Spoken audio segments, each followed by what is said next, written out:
Assalamualaikum warahmatullahi wabarakatuh. Innal ladzina yashtaruna bi ahdillah wa aymanihim samanan qalila.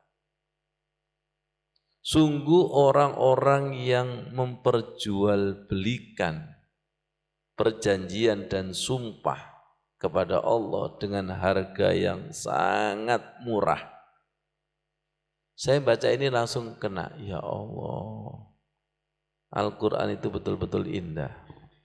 Saya ulangi lagi, sesungguhnya orang-orang yang memperjualbelikan perjanjian dengan Allah, sumpahnya, sumpah apa ini? Sumpah palsu. Kadang sudah disumpah di atas Quran, hala Quran. Banyak sumpah palsu? Ya, pernikahan sumpah palsu juga ada, hakim sumpah palsu ada, pejabat sumpah palsu ada, hanya semata-mata uang, ya, dengan harga yang walaupun M-nya itu 10 kali atau sekian kali, itu masih digunakan harga yang sangat murah. Ulaika la khalaqa lahum fil akhirah. Mereka tidak akan mendapatkan bagian pahala di akhirat. Perhatikan, wala yukallimumullahu, tidak diajak ngomong Gusti Allah. Wala yanduru ilaihim, tidak dilihat Allah yaumal qiyamah, pada hari kiamat. Wala yuzakkihim, dan tidak disucikan, dibersihkan Allah mereka. Walahum azabun alim, bagi mereka adalah siksa yang sangat pedih. Perhatikan, jadi orang yang mengingkari dan memperjualbelikan janji dengan Allah, diingkari, dikhianati, sholatnya tidak diajak ngomong, zikirnya tidak diajak ngomong, berarti no reken itu ada dalilnya Bu Anis, gak direken sama Gusti Allah. Tidak direken sama kekasih, tidak direken sama atasan, itu sudah azab. Buktinya sholatnya sebentar rasanya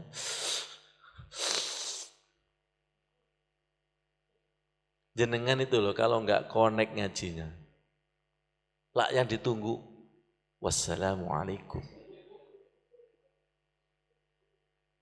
Ketemu dalilnya itu, tidak diajak obrol Allah, tidak dileken, tidak dilihat. Nasibnya seperti apa? Sudah bertamu di ruang tamu, tidak direken sama pemilik rumah. Tandanya sebentar, rasanya lama. Kalau direken Allah, diajak ngobrol, dilihat Allah itu seperti kekasih dengan kekasih pandeng-pandengan. Iku sak jeroan nih Bu Anu. Jeroan nih.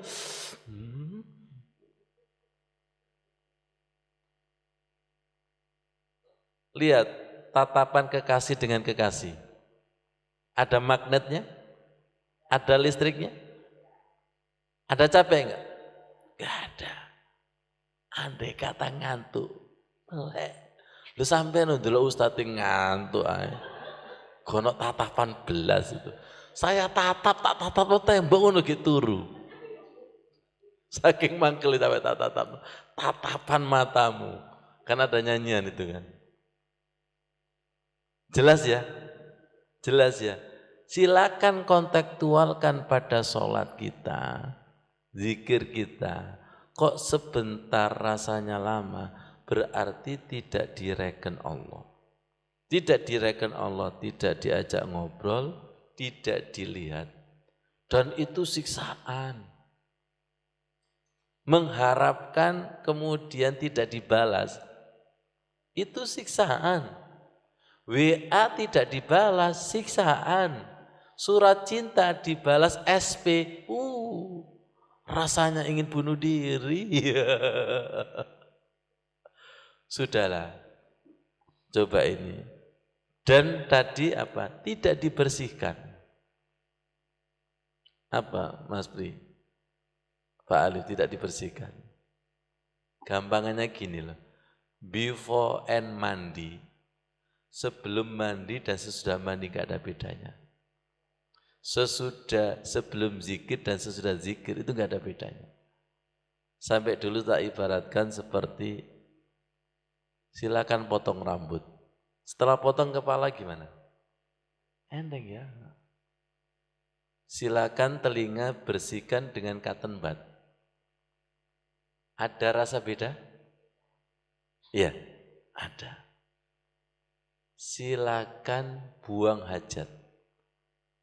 Sebelum buang hajat, perut itu dan semuanya munek-munek. Tapi setelahnya bagaimana? Enteng. Dan orang buang hajat itu ada sinyal.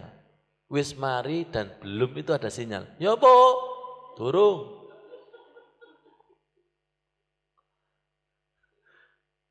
Lo anehnya Pak Mamin, Pak Yogo, sujud sampean kok nggak ada sinyalnya itu. Sujudnya itu kan doa menyampaikan hajat. Sujud selesai bangkit duduk dengan sujud belum, itu harus ada sinyal. Sinyal. Jenengan menyampaikan hajat, kebutuhan kepada seseorang setelah tersampaikan, itu rasanya gimana? Plong. Loh kita itu kok aneh. Sebelum zikir dan sesudah zikir kok nggak ada bedanya. Wong mandi saja. Sebelum mandi dan sesudah mandi itu ada bedanya. Karena tidak disucikan sama Allah. Ayat tadi loh. Allah tidak ngajak bicara, Allah tidak melihat, dan Allah tidak membersihkan. Jadi sholat bersih dan tidak itu ada bedanya. Ada bedanya. Belum lagi kalau saya analogkan seperti busi. Busi itu kalau kotor, di starter bisa enggak? Enggak bisa, harus digosok, dibersihkan, nanti sampai muncul peletikan api itu. Bisa dipahami ya? Bisa. Jadi ketika si fulan sholat dan zikirnya kok sebentar rasanya lama, berarti tidak diajak bicara, tidak dilihat dan tidak dibersihkan. Tandanya adalah sebentar rasanya lama. Tanda direspon Allah, ditatap Allah, dibersihkan Allah. Itu persis seperti kekasih dengan kekasih tidak mau pulang dari rumah kekasih. Asik, obrolannya asik, jatuh cintanya asik, tatapannya asik, kata-katanya penuh makna. Ayo kita bawa dalam suasana sholat kita, terutama sujud. Kalau tidak merasakan seperti itu, barangkali kita itu berkhianat. Barangkali kita itu menjual perjanjian kita dengan Allah. Iya, Bu Anis, buku nikahnya masih ada? Lengkap? Jangan-jangan masuk gadai. Ini penuh kiasan. Betul enggak? Dulu ketika nikah tukar cincin, oke, cincinnya masih ada.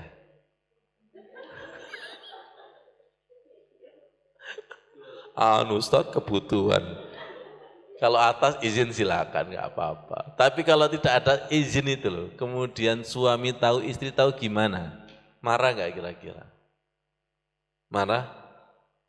Saya baca ini ya Allah, betul ya. Tidak diajak ngobrol kekasih, itu siksaan. orang akan tersiksa gelap setelah terang. Orang lebih tersisa itu gelap setelah terang. Tapi kalau gelap berikutnya gelap itu istiqomah. Orang biasa nggak punya uang, kebal. Tapi orang nggak punya uang setelah banyak uang itu tersiksa. Pernah nggak jenengan di kamar mandi tiba-tiba listrik mati? Iku peteng. Tapi rodok suwe di remeng-remeng. Jadi jangan kelamaan gelap. Kalau kelamaan gelap itu nanti tidak terasa gelap. Lah bingung. Betul ya? Jangan kelamaan gelap. Kalau kelamaan gelap tidak terasa gelap. Dan jangan lama-lama di tempat sampah atau di tempat busuk. Nanti jenengan jadi busuk, orang lain bau busuk, jenengan tidak merasa busuk. Contoh, saya pakai parfum, pakai minyak. Harum bagi saya sebentar. Tapi yang tak lewati itu loh, wangi ini Ustadz. Loh, betul. Semoga kita tidak seperti curut dan tikus. Tahu curut dan tikus? Dimanapun tempat, kalau dilewati ada baunya enggak? Iya. Paham maksudnya itu?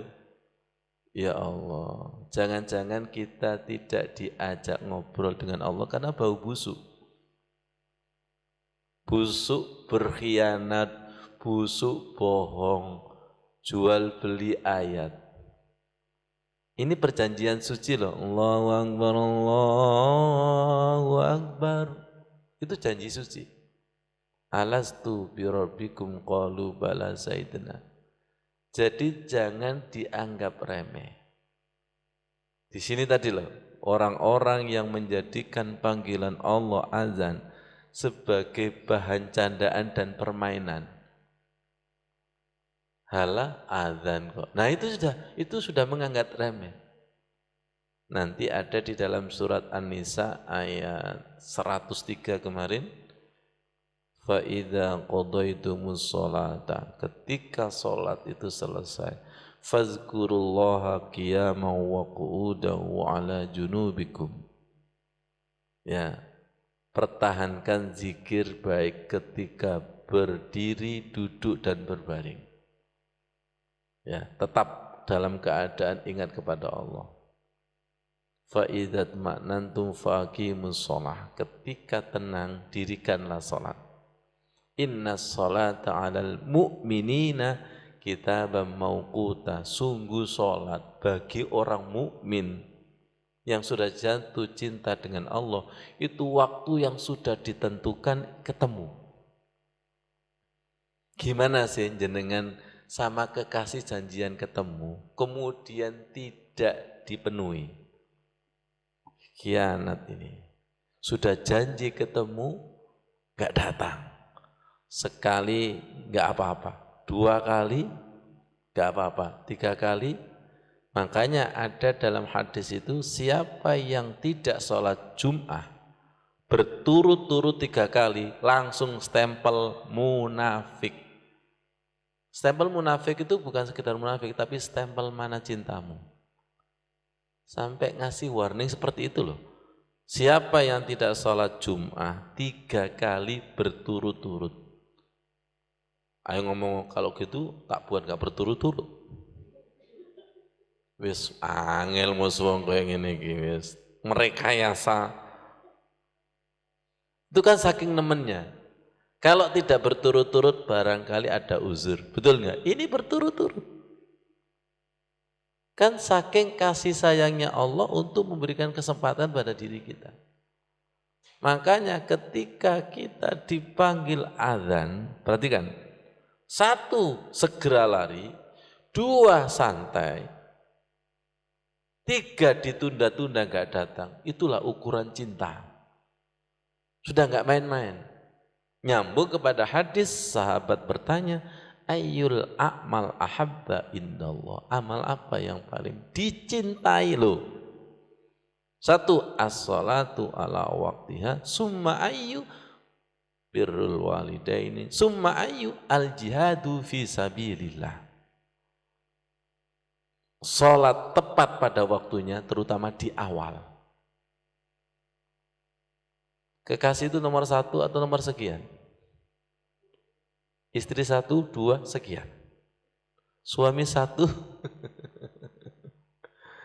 sholat di awal waktu. Itu berarti sudah bicara tentang ukuran cinta dan ukuran perhatian.